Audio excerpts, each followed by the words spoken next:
There we go. Thanks, guys. That was a nice short intro. We were waiting for you. You waiting for me? I was waiting for you. Welcome, guys. Welcome to Friday morning. We've changed the setup a little bit. Got a bigger band going. I've moved out of the room. I'm going to walk back in there just now, chat to the guys. So everybody just say good morning quickly. Marley, we start with you. Morning, everybody. How you doing? Welcome back. It's good to be back here, man. We got some great guests in the building. Lungelo, say what's up to the people, please. Hey guys, good to be here. Hey. Next to him, Mr. Eddie Stain on bass. Morning, everybody. And the gentleman is currently fixing his headphones, Mr. Cameron Ward to my right. Good morning, everybody. I trust all is well with you. Cool, man. Thanks, guys. Lungelo, Yeah. I know you're a keyboard player, but you need to speak into the mic, man. People need to hear you on both sides. Cool. So thanks for joining us today, guys. I think this is nice. I'm enjoying myself. I'll just go the whole day if we can. I'm going to ask the guys to give us another song, and then I'm going to come inside there and join you guys for a bit of Q&A. You guys watching this, please feel free to send us some questions. We'll get them through. We'll see if we can answer them. Not too high grade, please keep it low. It's Friday morning. And then, Marlon, you want to introduce the next song, and you guys can take it away. Okay, so we're going to do something called Keep It, and it's basically just a feel-good song. So if you've got some situations and stuff that you're going through, this one's going to get you dancing.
Okay.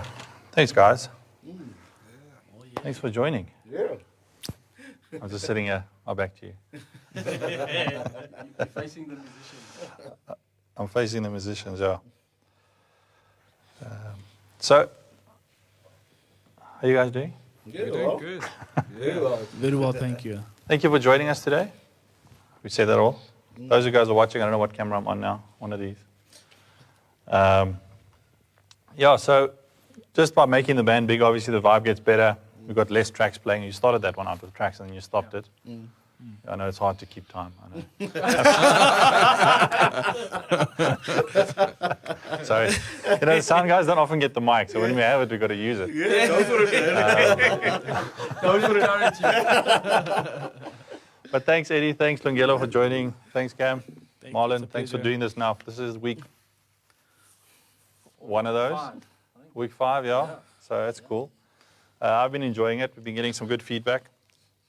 From a technical perspective, I think when the next song's playing, I'm actually going to grab my camera. I'm going to walk upstairs. I'm going to show everybody how we're getting the signal to where we're getting it.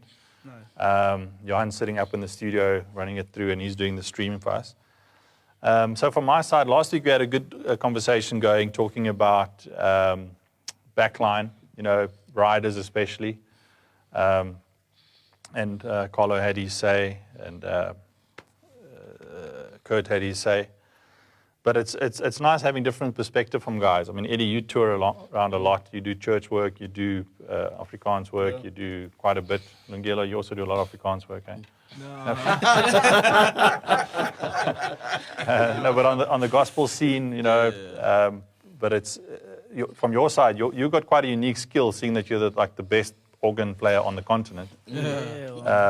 You know, Most definitely.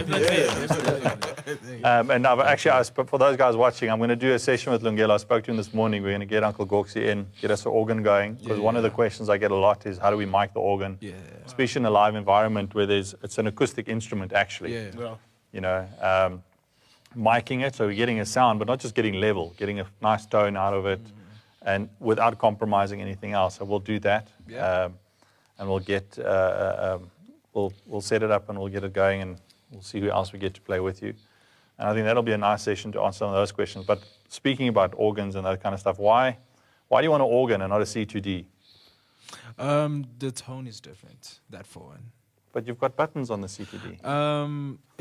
I think the engine, basically. The engine is not the same. Because... But they say it's the same.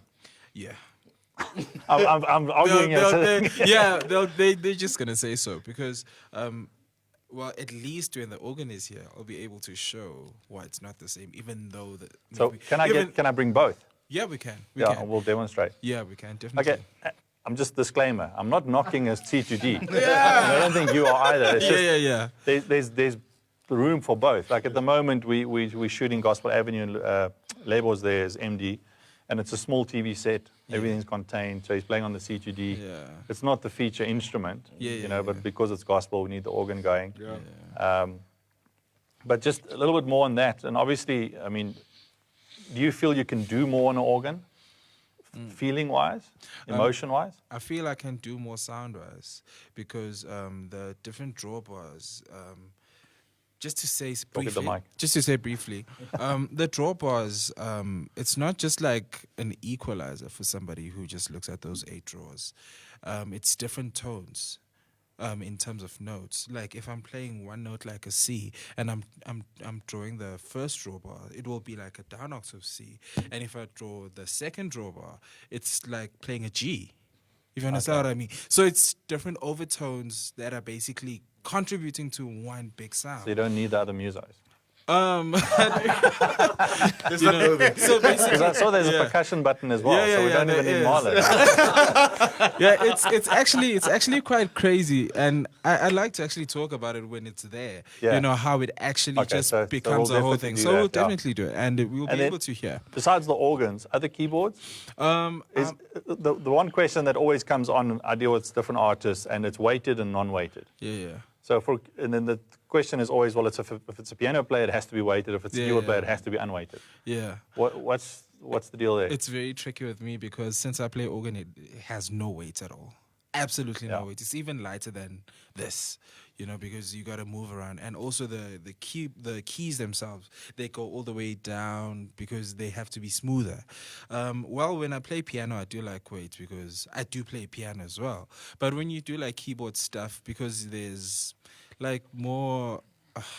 what can I say? You're able to do more stuff if it's lighter. Yeah. But with piano, it's more about expression on the weight. You know what I mean? So it's because obviously they're emulating that. Yeah, but if you get used to one, or if you're really used to having a non-weighted, but you're an aspiring pianist, and then you put a montage on your rider because you know it's going to be available in the budget, does that mean you'll play better? Not at all. You know, one thing I've actually tried to teach myself is because I don't want to just play organ only. I still want to play piano and stuff.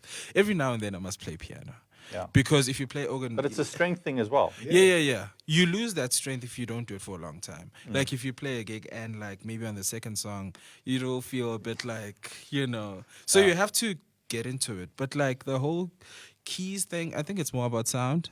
You know, how much you know about sound and how it should sound. Yeah. So I actually like Korg a lot. It's a preference, personal preference.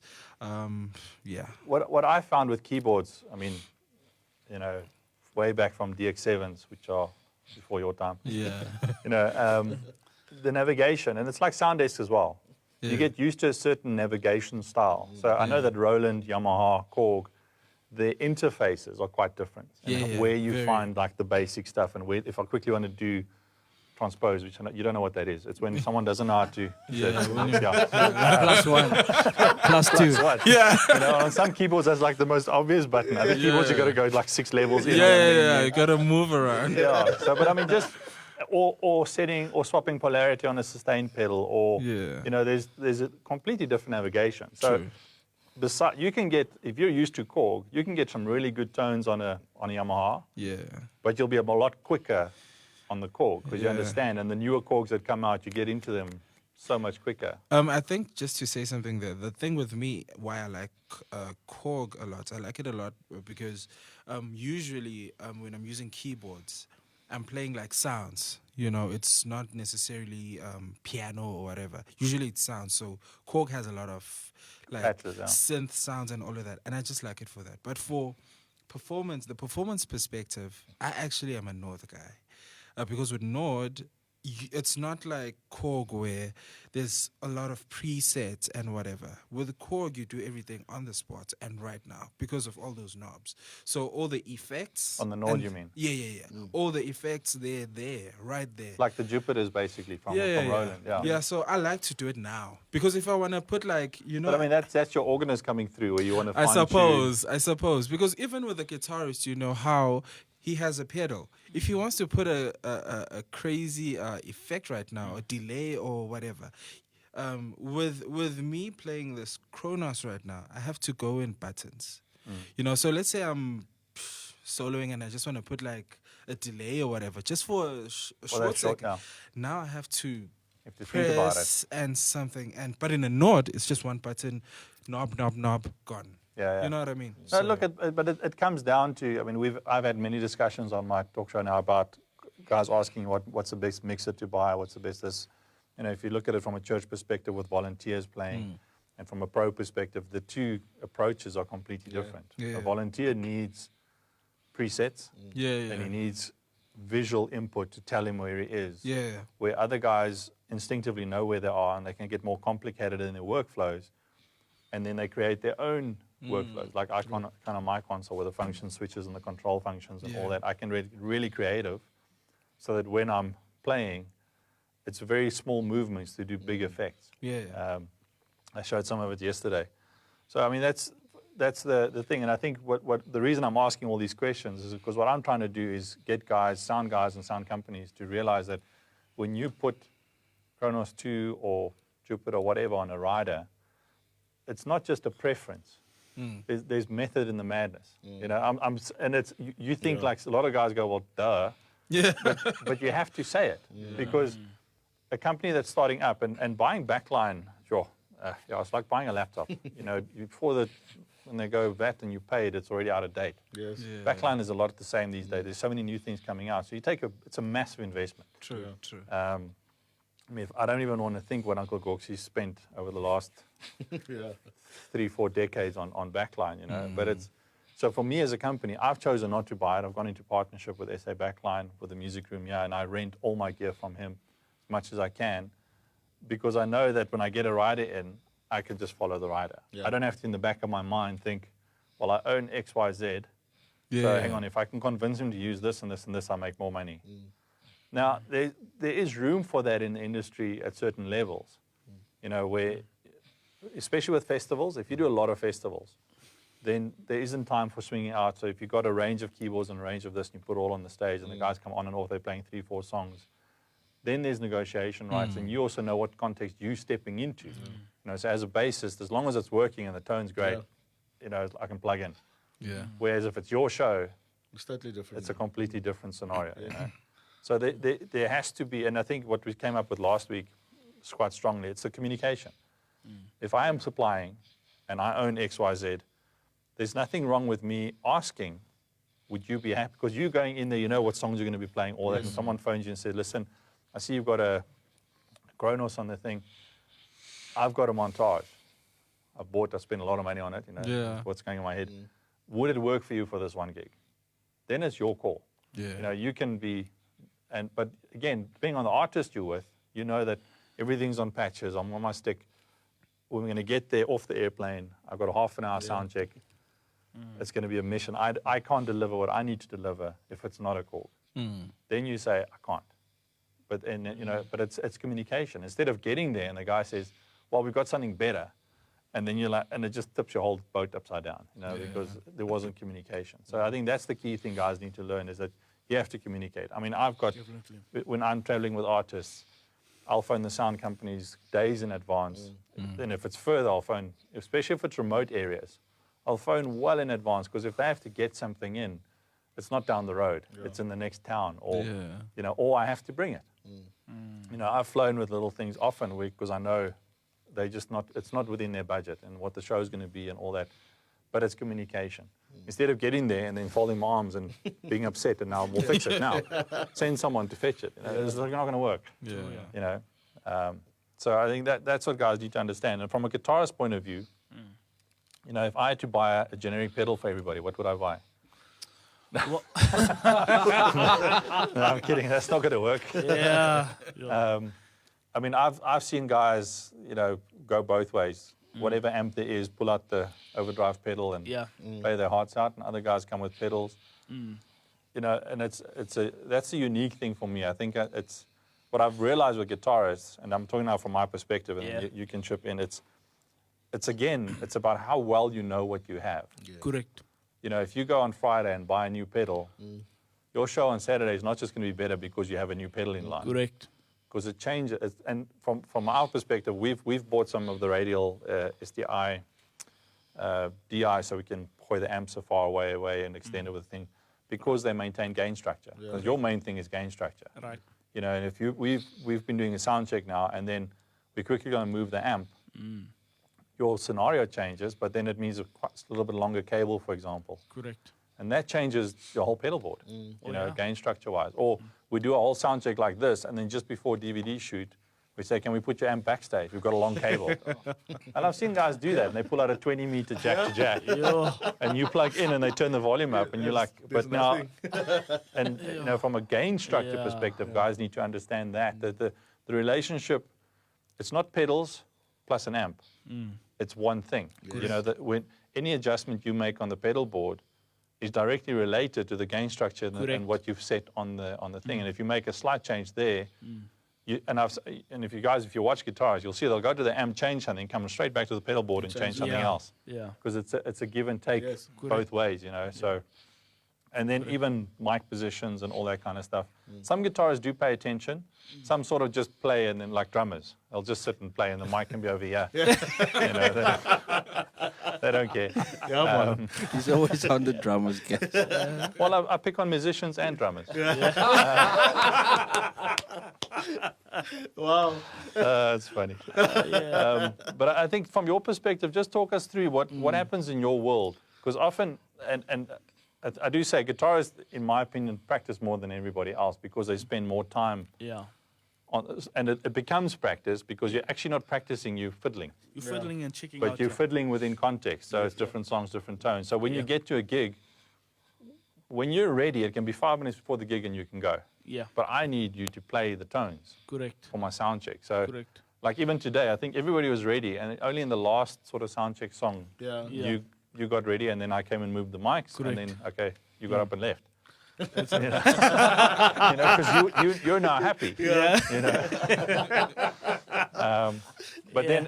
Fortunately, because I'm running Pro Tools, I was recording it. So when you guys went upstairs, I came back down. I could rewind, play that little bit that I got, and do a bit of a sound check.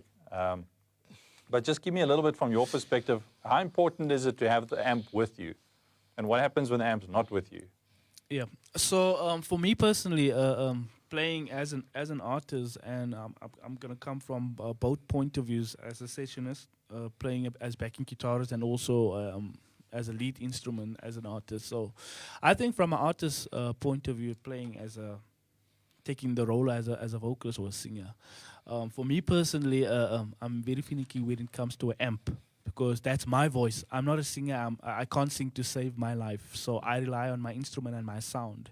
And for me, when I get to a festival, whatever gig I get to, I make sure that they have the amp. Like you mentioned like earlier, communication is key and it's impossible. Some would say, but I don't have a Fender DeVille, I've got a Vox. I'm not a fan of a Vox because I'm more into the Afro jazz. Maybe when I play at Little Falls, the Vox would work, but when I play as Cameron Wood, I would want either a Fender DeVille or JC120, which is the jazz chorus, which works for me. Soundless with my guitar. Yeah. And that's what I've discovered, yeah. And when it comes to gadgets... But surely, I'm going to do what I did to Lungelo. Surely on the Vox, you can just go and change the EQ and it'll be fine. Yeah, but I think I'm lazy. Let me put it that way. See, he's trying to be nice now. Yeah. Yeah, I think, I got used to the Fender DeVille and the JC120 and the Fender Twin Reverb. That's my top three for me personally. It works for me whether I play as an artist and a sessionist. So from a sessionist point of view, when you play, like I used to work with the late Yuma Sekela, and that gig really stretched me because from there I had to play overdrive to a chorus, to a West Congolese African sound, which is delay with reverb, you know, and then come back and play Mbakanga, you know, which is just a straight Fender guitar with the reverb if needed. So I've learned from that gig as well that, you know what, gear is actually very important, and I had a lot of pedals. I had the pot, the HD pot, I had the different models in that. I had the GT3, GT6, GT10. You then play without an amp, just do line out? Or No, I use the amp. On that gig, I used the Fender Twin Reverb.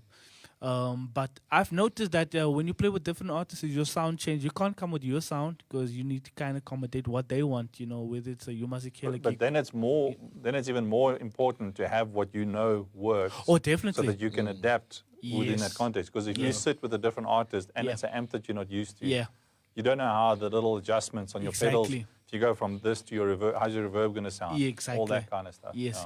So from that point of view, I probably just go straight into a DI and then work everything from my pedal board, you know, so to be safe, because I don't like using things if I'm not comfortable and not familiar with it, you know. I know a couple of guitarists that travel with a little Sans amp or something, an amp emulator. So, so if the amp is dodgy, rather do that and you know what your pedal board is doing. Because you spend time at home, obviously, with headphones sometimes. Exactly, definitely. Just tuning sounds and stuff like that. Absolutely. Okay. And then, like in today's thing, you guys are just jamming, but you've got a couple of golden oldies or trustful patches that you just know, for the feel of it, I'm going to go here, I'm going to go there, I'm going to go there. You know? Exactly. And then, but that's also, again, when you're playing with new music or you hear a song, you got to think, do what I have work or what do I need to change? Correct. And again, then your whole environment has to be friendly Absolutely, to that. definitely.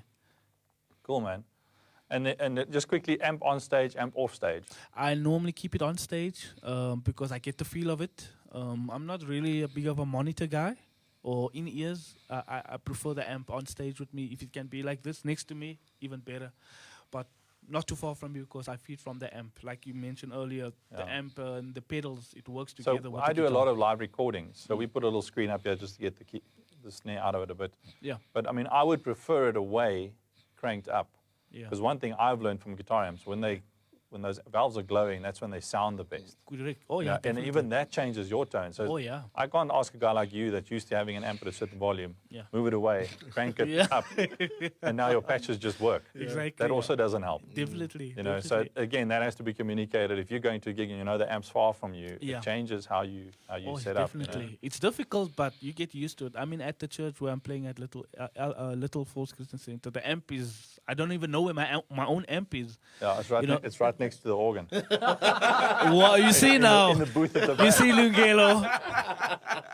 You know, if I want to Lungelo's check fault. something on the amp, it's like, but where is this amp? Now I know where it is. Yeah. Okay, and then drums, you hit them and you're cool. Okay, so so let's dig into the backline thing. Obviously, you're poorly endorsed, you know. Yes, yes, yes. But traveling to festivals and stuff, it's not always possible. I think the most frustrating thing for me as a drummer is, yes, I am endorsed, but I have a relationship with Tradilius, the company that, look, this is South Africa. 99% of the time, you're going to see a Yamaha Stage Custom kit. This is the birthplace of the stage custom. Yeah, so in those circumstances, you know, I have let them know that, listen, this is the, or if it's a TV thing, So, and but there's your rider multiple that goes bands. out, It will always What? be Pearl. It will always be Pearl. you don't even put a second choice on there. Say I no, don't. Say no. I don't. So here's the you know question: what? how often do you get phoned by someone telling you that there isn't a pull? It's happened quite a bit. It's happened quite Not a bit. enough, though. In percentage of the times that you get there and it isn't a pull. It has happened a lot because I don't know what it is, but People like a it. lot of sound companies don't buy Pearl, and they need to start doing that because this is Yeah, like you said, it's South Africa. South Africa Yeah. tends to look at Yeah. riders Yeah. and what's the most common at the top, and let's buy. And that's where I said where little Yeah. sound companies do that. They buy and then they buy that. Yeah. But next year that changes. Yes. And now you've spent money on this kit, and now, you know. I so- think again, as we said last week, as we're saying again today, just the communication thing. The artists that I do work with, they know that I'm endorsed by Pearl, but I'm not gonna have a fit if I get to a gig and there isn't a Pearl drum kit, if there has been communication before. Yeah. You know what I'm saying? Because people that might not know this, but for us drummers, when you do a festival, I mean, for these guys, it's literally plug and play. For us, the person that played before you, their setup is totally different to yours. Yeah. And you've got to do all of this in 10 minutes. if you're lucky. And then if it's not a quality kit, let's say there were 5 bands playing before you, and then in your second song, there's a hole in the bass drum. Yeah, seen that. You've seen that happen. Yeah. So I think it's down to a cost factor as well. To a cost factor because Look, from that perspective, yes, cost factor. But I think from a sound company's perspective, your initial communication with the client, you have to anticipate a lot of stuff. And that's Yeah. where you've done this for a while now. So when you get riders, my first question is, I don't ask for riders. I ask who's the bands. Because I've worked with them. I know what they've got. And then when I do my initial costing, you know, it comes with X, Y, Z and with backline and all that. And I'll try to work on the most complicated one from a costing perspective. And then depending on what the show is, if there is time to change, we'll change. But that's when you start, production gets involved. There isn't time. It's a TV show or it's this or it's a festival. There's no time. Then it's the client's perspective to communicate back to you guys of what the production has decided we're going to go with, you know. But if it's a once-off thing or a live DVD or whatever, there's no excuse not to have what's on the rider because it's a one-off setup, you know. And then sometimes what happens is you do get a scenario where something that's asked for is literally not available. But then it's a different kind of communication. I mean, I've had drummers where I've asked them, listen, I know you've got the kit. I can't get hold of one. I'll pay you to bring your kit, you know. So, you know, and guys have done that. Because then it's a way, then I'll reskin it for you. We bring your kit, we'll even transport it for you. But it's the only way I'm going to get the kit that you want in that scenario. And I've not done that often, but I've done that 3 or 4 times. But then I've known they've had the kit, you know. I think one thing that's important as well is that gets neglected a lot is the maintenance of the kit. Because if you're having, let's say, 10 artists play on the stage, if there hasn't been proper communication before, that the guys need to make sure that not only, I mean, I don't want to spend that 15 minutes that I have ripping tape off, because there's just tape and tissue trying to find felts. Yeah. You know, which happens. He's laughing because trying to fix the chair. And he's seen me do this where I'm trying to do so much at the same time, and it can be stressful because you want to enjoy the gig. I just want to count that first song in, and then I'm looking, and then I'm seeing cymbal stands start moving, and no one's touching them. I'm like, hey, Yeah. So maintenance. I had a stage company once. I'm not going to call names. They built a deck for a drum kit, and I got on the kit to do some tuning. I'm like, this is not going to work, you know, because it's like bounce. You can see all the cymbals do this, and they go, no, but he must just. And then the answer to me was, he just mustn't bounce. I'm like, okay, well, he's not. You realize what's? Yeah. Okay, but he mustn't. Body movement. Yeah, and the guy was trying to tell me that you should just stay calm, and then it won't bounce. Like, no, you need to brace. Anyway, yeah. So I mean, I think a common theme that's coming through is the communication thing. I don't know if there's any questions. Johan can send them down with Brendan for us. Any comments from you guys? I've been asking all the questions. Anything you got to say? They all look at Eddie like he's because I haven't said anything. The Godfather. I think from a bass perspective, it's guys are becoming more fussier now with endorsements and that kind of thing happening. I mean, I sent you a message last night to say whatever there is, you know, because there's certain companies. If you know this company's on the gig, you know the gear is going to be proper. You know, and that was the case today. I was like, whatever there is, it will be fine. And I don't do pedals. Some guys do pedals. I don't do pedals. I plug and play, you know. Yeah. Or the touring side, what I've experienced a lot. I think last year, I did some stuff with Selena Johnson, who's a R&B singer from the States. So there's a lot of synth bass involved and that type of stuff. Then I started experiencing what the keyboard players experience, you know. You get at a gig and it's not what you asked for, you know. So now you must go create a patch or look, how is this patch going to work? I've had on riders the Moog for the bassist, and then he doesn't know how to work. Yes. Exactly. He's used to playing it, but he knows the Moog is one. And it's on the ride, he gets it, and then he doesn't use it because he doesn't know how to. Exactly. You know, it's like a DJ player that wants the latest and greatest. Yeah. USB stick. Yeah, play, there it goes, and runs off his laptop. And like something like a Moog, it's an analog keyboard. So you have to sit with it. You need to know what you're doing, you know, you need to understand the technicality, the wave, the sign, all of that. You need to know that. I mean, I had that last year with her. Actually, we got to a gig, and the keyboard wasn't working. You know, it just didn't give us what we wanted. And after like an hour sound check struggling with the keyboard, the sound guy's like, "We actually have a Moog here at the back." But I wasn't sure because last time we used it, the guy didn't know what to do. And I'm like, "No, bring it. I understand it, so it's fine." Yeah. So from that perspective, I think a lot of bass players are delving into the synth bass stuff just because we're in that age now. We start having the same problems. I mean, even sometimes if there is communication, you still get there, and it's not what you asked for. I mean, I had to do gigs with weighted keys, you know, for synth bass. It's like, oh, wow. You know, because there's no other keyboard. The keyboard player's got a lot of patches, so you're like, okay, it's fine. You need it more than me, you know? Yeah. And the only other thing they have is a weighted RD 700 or something laying there. You know?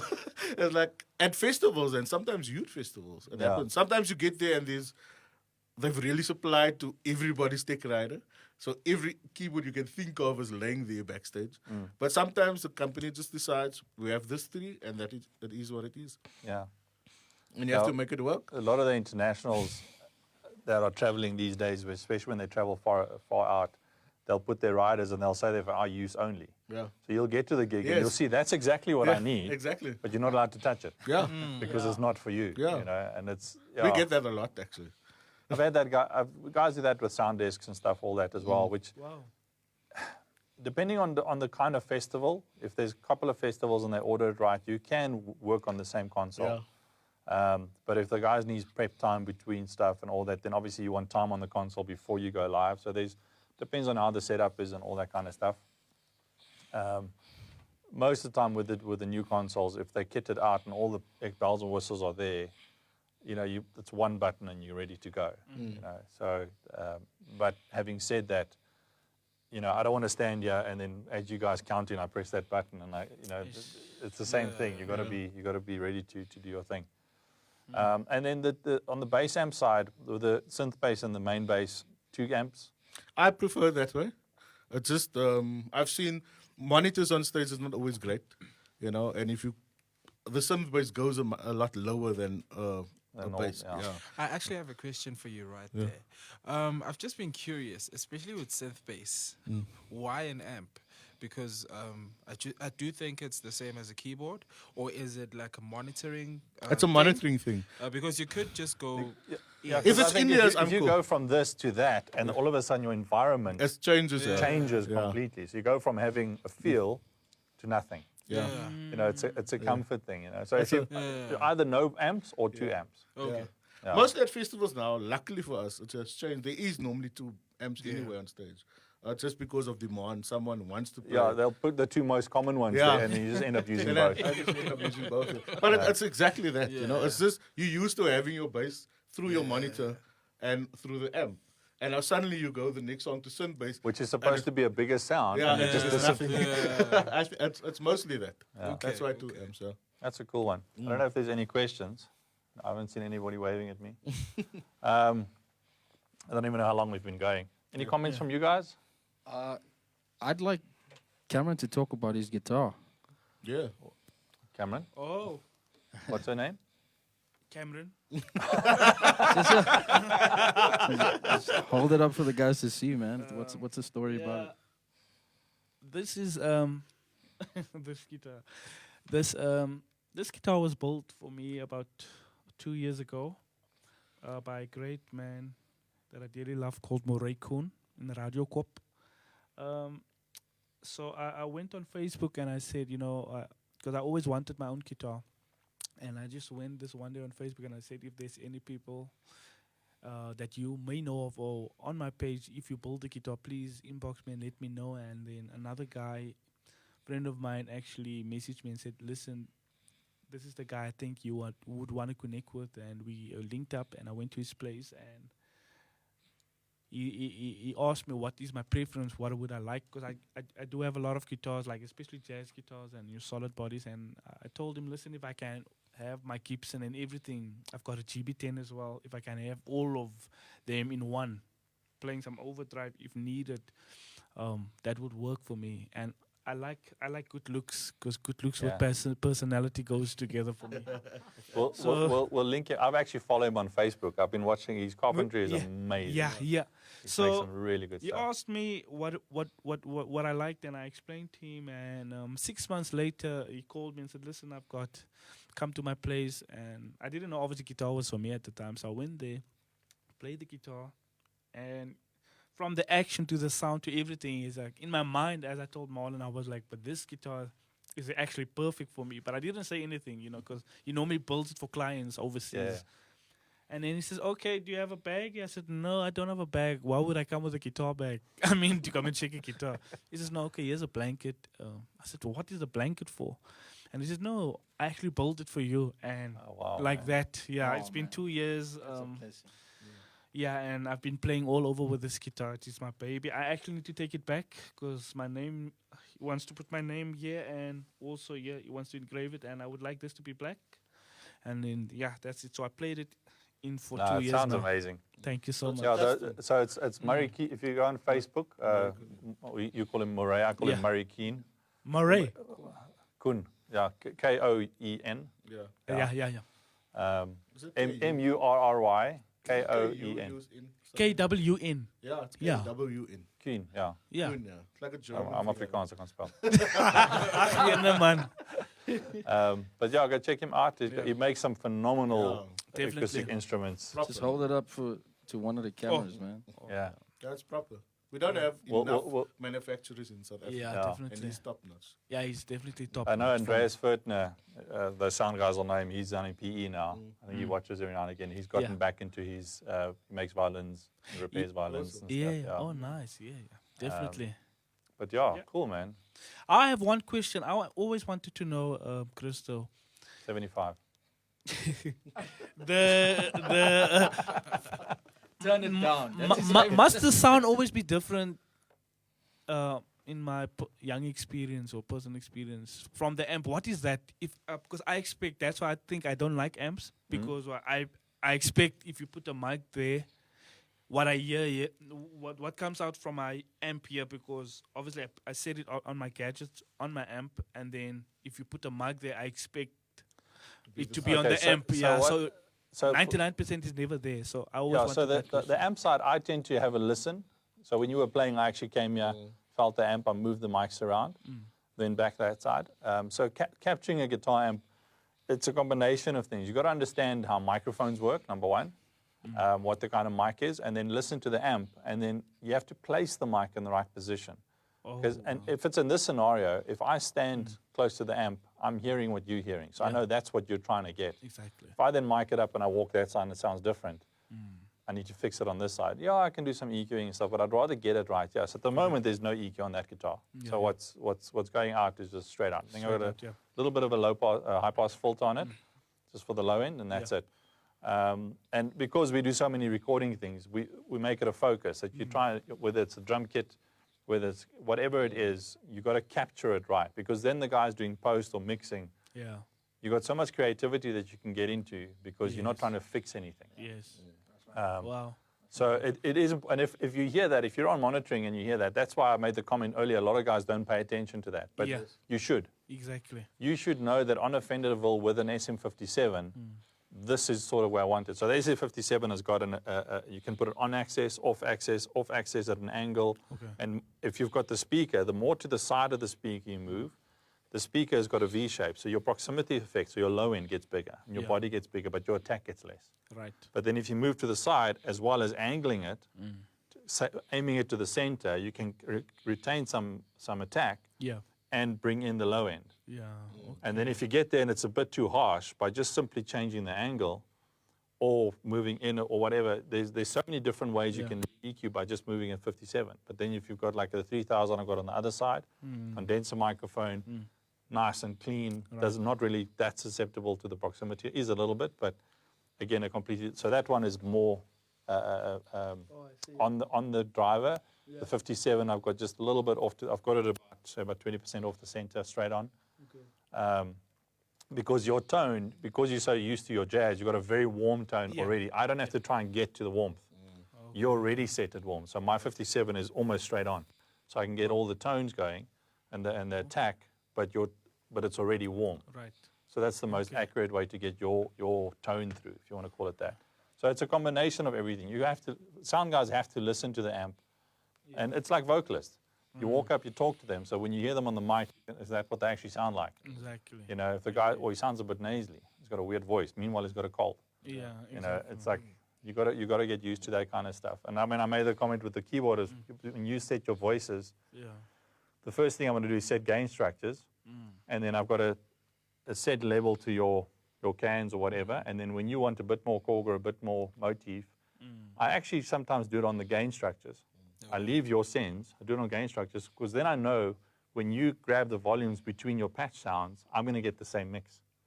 So when you've got a main sound and a pad going, and then all of a sudden you want a solo and you put it up a bit, I don't have to try and find your solo. You've just done it. So that contrast you hear between your keyboards, you're creating that. And especially when it's 3 keyboards, 4 keyboards, I'm not the producer. So what happens is you put a pad there, or you do a MIDI cable and you do piano with a pad underneath it, and then I go, oh, the pad's a bit soft, and I push the pad up. But that's not what you're trying to do. You know, or in one song you want the pad higher, other song you want the pad softer, and you do that on your volumes. And I hear the pad go softer, I push up the volume, because I think you've changed patch. And now I'm starting to reproduce you, which is not the right way of doing it. You've got to pay attention to that kind of stuff. So gain structure and monitor, and a lot of guys make the mistake of not the mistake, but the workflow is wrong. If you get your keyboards going, I get you to play on the keyboards, set my gain structure, okay, I'm happy, and then you start doing monitoring, and I set your monitor levels. But now what you're doing is you also, between your keyboards, you start fiddling with your volumes, which is changing my gain structure while I'm doing your monitors. Now you've finished. Now I'm seeing different levels on my keyboards, and now I want to fix my gains again. And it's a catch-22. So if you understand the process, rather get your sounds right, and before you start setting monitoring, get my gain structures where I know where the volumes are, maybe all at 80% or whatever. And then if it changes, it's because you're changing it. Yeah. That's how you're hearing it. So that's why also even when it's MEs, I tend to send the keyboard player a submix instead of giving him all his keyboards separate. Because if I give him all his keyboards separate, he adjusts his MEs to get the balance going, not the keyboard. Instead of the keyboard, Which means, and then you listen, you go, oh, but my second keys is too soft or it's too loud. But I'm doing what I'm getting, and you're fiddling on your ME. So I'd rather send you a Lungelo mix, so that you have to adjust on the keyboards, and then you're creating your tone. It's like me trying to adjust different guitar pedals for him. You know, So it's all these different things to think about. Yeah, but that comes with experience. Yeah. That comment comes with experience. Wow. Wow. What's your biggest gripe with bands from a technical point of view? Biggest gripe with bands. Monitoring. No, you know what? Everything goes wrong when the discipline's not there. So the biggest problem with the band is lack of leadership. Yeah. Right. So if it's your gig and you put the ensemble together, you've got to keep it together. Which means when if he's there late, it's your fault. Sure. Right. But then when he gets there late, he's doing his own thing, and the sound guys are asking him to get stuff going, whereas you should be. The MD has to take control of the scenario. Whether the MD's on stage or off stage, you have to, when you work, and this is something I'll talk to James about. James put bands together. Any problem we have with the band, whether it's sound check or all of that, all goes through the MD.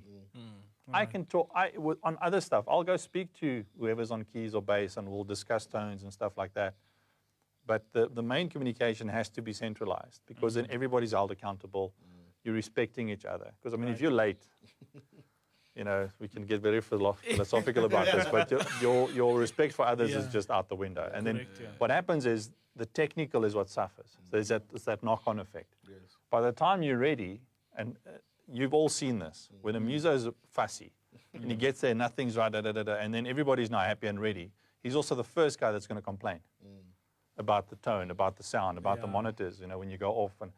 Because it's just there's just no respect. But if everybody's there on time, you get your things done, if the call time is ready to play at 8 is not the call time. Yeah. If you're a drummer, you can't get there at 5 to 8. If you don't know anything about the gig, you're there at 7. Yeah, correct. Definitely. And from our side, it's the same thing. If we know that sound check is at 6 at a gig, we know what we've got to set up. My cutoff time for my crew is 5. With that's complete line checks done, which means it gives them an hour to fault find little things without other people there. Sure. If the band is sound check at 6, band's arriving at 5, our cutoff is 4. Still have an hour without interference. Now, not all venues allow you that, but if you start getting that in your mind, and you don't have that buffer, you work faster. Because you still got to be, because once the band gets there, the sound team's focus has got to go to them, not running cables and doing stuff. So that I can help you get going, I can help you get going, and then everybody's calm. And then you're facilitating an environment where things happen smoothly. That's what, and I was speaking about that the other day on my show, where there's a difference between a reactive team or person and a responsive. Reactive means things that you don't expect happen, and you just grab and run, and you're doing things very focused. You're reacting to that, but you don't realize what's happening with other stuff. Whereas if you respond to something, you stay in context. So whether it's a bass amp that goes down, there's a plan for how do we handle that? How do we handle this? How do we handle this? And we respond, and the whole team is on the same page. And the band, when they see that from a team, chill. You know, if you sit there, the bassers do that a lot because they're ready so quickly. They just sit there and they watch and they observe. Yeah, true. You know, if you see a bassist stressed out, you know there's something wrong. You know, we had something like that. We did an online thing last week. Yeah. And as they're counting down, the monitor goes, just starts buzzing. You know? as they put the lights. as they Yeah, fade as we- into lights. yeah. And I'm like, whoa, you know? And they actually stopped it because we went live, but they just delayed it. And the sound guy said the same thing. It's like, if he's saying something, then something is not it. So, because they can't hear the buzz, but we all can hear it. Yeah. So I think that's my thing. It's on the same page. Communication, respect for everybody, stick to the plan, and just come prepared. You know, when you come to a sound check, it's not a band rehearsal. Yeah. True. Exactly. This is probably more true for church people, but you know, Sunday morning sound check becomes a rehearsal. You know, and because we've got other stuff to do. Exactly. You know, you there, we got to get your stuff, but when you're done, we got to clear the stage. We got to do this. We got to do batteries. We got to background music game presentation. I mean, everybody's got stuff to do, and if you guys don't get off stage, we can't do that. You guys are still trying to work out songs. You know? Can you please play that part again? One more question before we move on. At ASE, where you are at, do you guys teach the thumbs up when someone asks for more monitor and nothing happens? But they're like, yes. So when I've spoken about this the other day on the church thing where this is going to be long-winded. So what happens is, if you're the vocalist and you stand there, and there's a couple of things happening, you can't hear yourself in the song. You generally, when the song's done, if it's still in soundcheck, or even in the show, you'll ask for something. The minute you ask for something, your brain does stuff, and you focus. And you do hear it more. So that's what happens when you at the monitor desk or at the sound desk and someone says, can I have more guitar? Yes.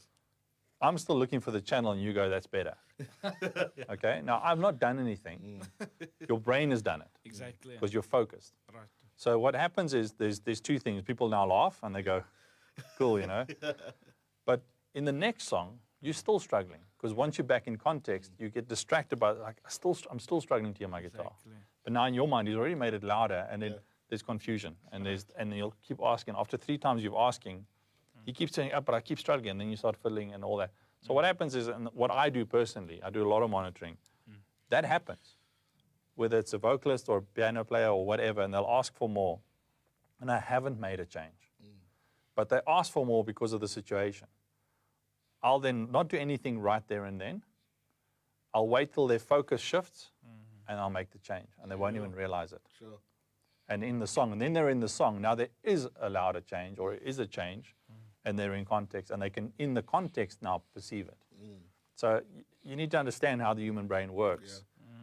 Because that'll happen, that has happened to every sound guy in the world, where someone says something, and they're like, okay, I haven't even done anything. And then it becomes a joke. But that's the problem is, if you're laughing about it, you're in the wrong because you don't understand the perspective. You're not responding, you're reacting. So if you're responding and you've got to, especially, monitor guys do this well, and they communicate. If you say, I haven't done it yet, it depends on who the artist is. If something happens and someone says, oh, that's better, well, I haven't done it yet, and they go, and you can unbalance a guy as well. So it depends on who it is. Some guys I'll say that to, other guys I won't say that to because they're already stressed out. It's one of your biggest gifts as a monitor guy is realizing the demeanor of the people in front of you, because you can really freak someone out by making the simplest comment. Like end of a song, asking a vocalist, are you happy with the reverb? They haven't said anything about reverb. Now you've planted a seed and they're freaking out. Oh, is that all you want to say? He's trying to tell me there's time up. Is there a question? Is it time up because there's no more data, or what is Oh, it's got to put a battery on something. I'm asking it from a technical point of view, because I see it happen a lot. It happens, and again, it comes with experience. I mean, some artists, the last thing they want is a monitor guy helping them verbally, because they're stressed out already. So my job is to interpret what they're saying. I hear their demeanor, and I'm trying to give them what they want. You know, and sometimes the worst thing you can give someone is what they're asking for, because it's on top. So rather, if they can't hear a chord or a piano or something, let's figure out what else we need to sort out. So it's a big thing. And youngsters are, and I say youngsters because of lack of experience, they're very quick on the buttons, and they'll find that funny and all that kind of stuff. But it's going to catch up with you because one day it's going to be a problem, and then you don't know how to handle it. What from a musician point of view, what I've experienced with monitoring, especially with festivals, coming from a festival, going to a Cairns gig or a in-ear gig, going to studio, I think after years you start learning that this mix I have in my ears or in my monitor is going to be okay for the gig.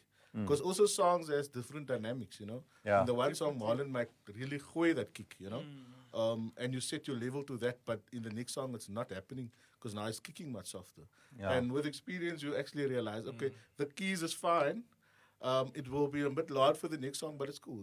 But you're staying in perspective. Yeah, exactly. Like last week we had Carlo in the last song.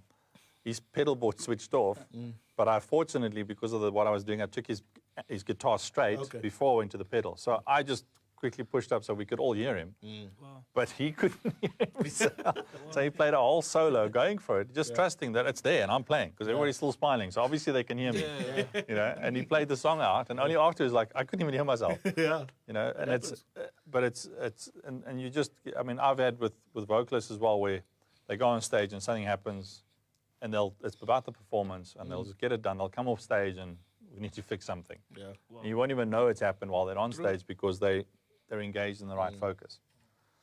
Sure. Well, thank you guys. Yeah. Thank you so much. I've appreciated it. Yeah. I'm going to... Some Q&A. Is there a question? Okay, so it's a question like I was saying with Lungelo. So I was talking about a subgroup. So when I do someone like Lungelo, I'll do a stereo OGS, which I'll send all of his keyboards to on a single stereo OGS, and then he adjusts there. If it's a subgroup, the subgroup is more on my side, on my mixing side. They'll control the whole bus, because obviously I made the comment where I want your stuff to stay balanced where you're balancing it. So for guys, if you want to set it up with a keyboard player, instead of sending him, and this is more towards the MEs or the live mixers or all the personal monitoring stuff. If there's a keyboard player, make the station a stereo line. So keyboard 1, keyboard 2, keyboard 3 might be stereo, stereo, stereo, but there's 4 keyboards there, there's 3 keyboards there, there's 2 keyboards there, and then you group them onto the same bus on your side so that he can make his own balance changes. I hope that explains that one. Just hands me a phone with questions, but it's got a password on, that helps. I think there was one more question, I'll see. But we'll answer that later. But I think for now, people want to hear some music. So Yeah. I'm going to let Cameron introduce the next song. okay, I'm going to pull my mic down and then you guys enjoy. Yeah, thanks. Yeah, thank you. Tell us about the Christian. song, Cam, please. So this is a song called Mr. Masekela. This song, as you can hear by the name, I composed for the late, great Prayu Masekela. This song is a song that really gets the mood going. So wherever you are, jam and vibe with us. Mr. Masekela, here we go.